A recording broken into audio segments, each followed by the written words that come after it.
Hello and welcome back to the channel. Today I'll be showing you how to customize your loading screens in your HTML5 Godot exports. So this is what we have right now. We'll be changing the loading screen so that it fits the project a little better. So this is not, we won't be working with GD script, but rather CSS and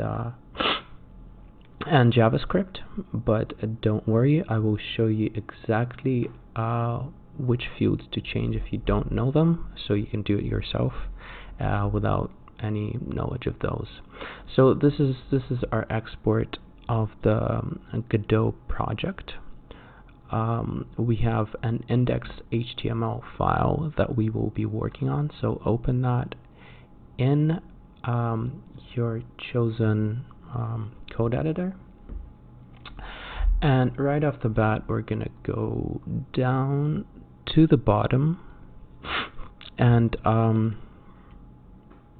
basically stop the game from starting over here.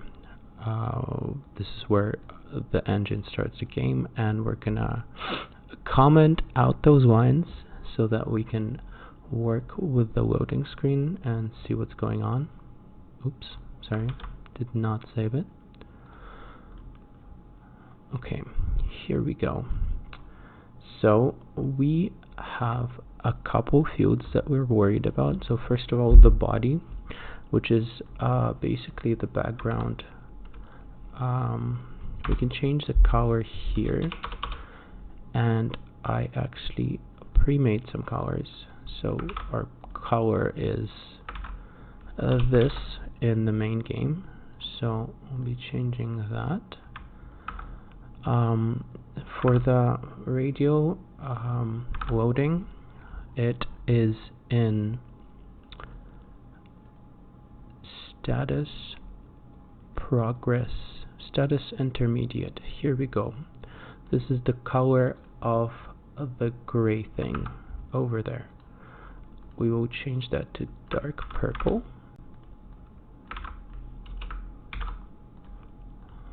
There we go. This one, I believe,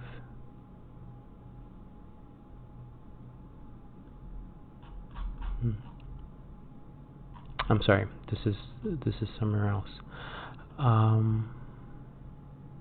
Give me a second to find it. Okay, here we go. Status intermediate. This is where the animation happens. For the running circle, we will be changing the color of that as well to pink.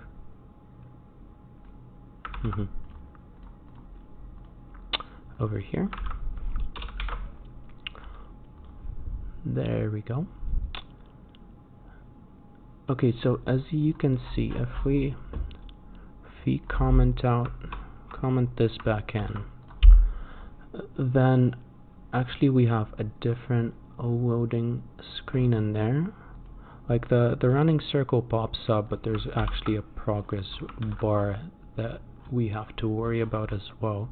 And to see that, we have to change the status mode to progress over here, and we get to see that. So let's go back up to the top of the index HTML file to find status progress. So background color, we will be changing that to purple as well.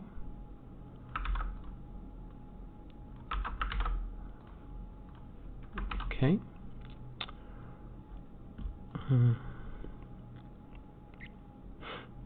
Actually, no. Let me go with the border. Let me get rid of the shadow and change the background color to pink.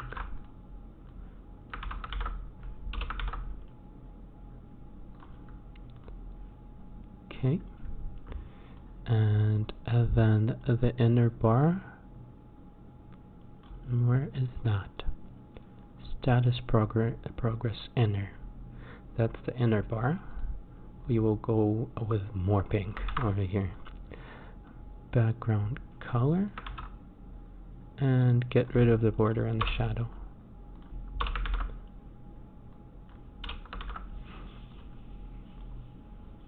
Okay.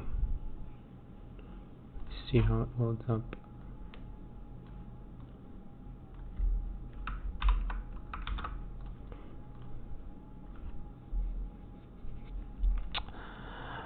Okay, so the last thing that we have to worry about is this black screen that pops up sometimes. It doesn't always pop up, but it's there.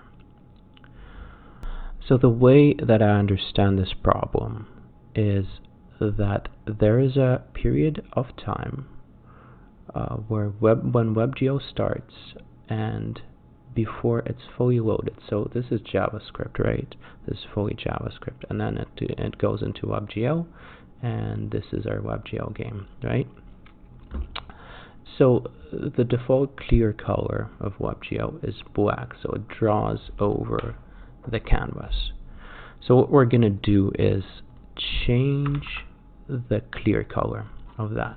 So we go into the bottom, and before the canvas, pardon me, what happened?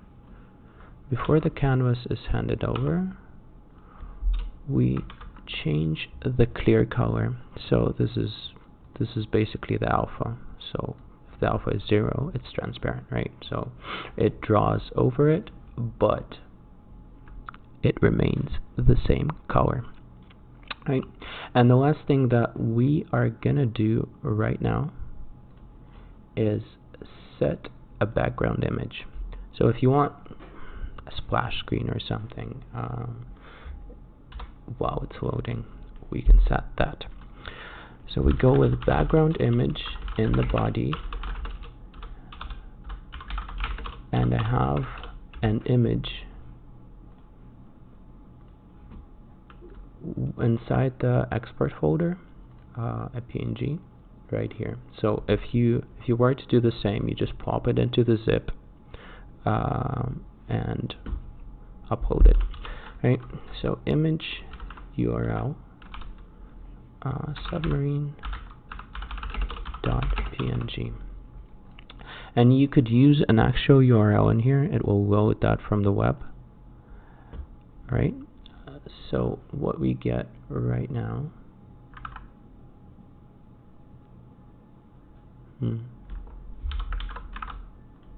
that the problem? Yeah, that was the problem. What we get right now is a repeating image. So to fix that, we go on image background repeat, no repeat, and we center the background as well, and we get this over here. So WebGL doesn't draw over it, and we get a nice splash screen as well, right? So the last thing that we're going to do is change this back to its original value, because we just changed that to see the loading bar before the game is stuck, right? Well, this is it. This is the final product. And the nice thing about this is that basically you can take this index file and pop it into your other projects. It doesn't change depending on the project. What changes is the rest of the things. So you just plop it in and you have the exact same loading screen across all your games. So if you want to standardize that, go ahead.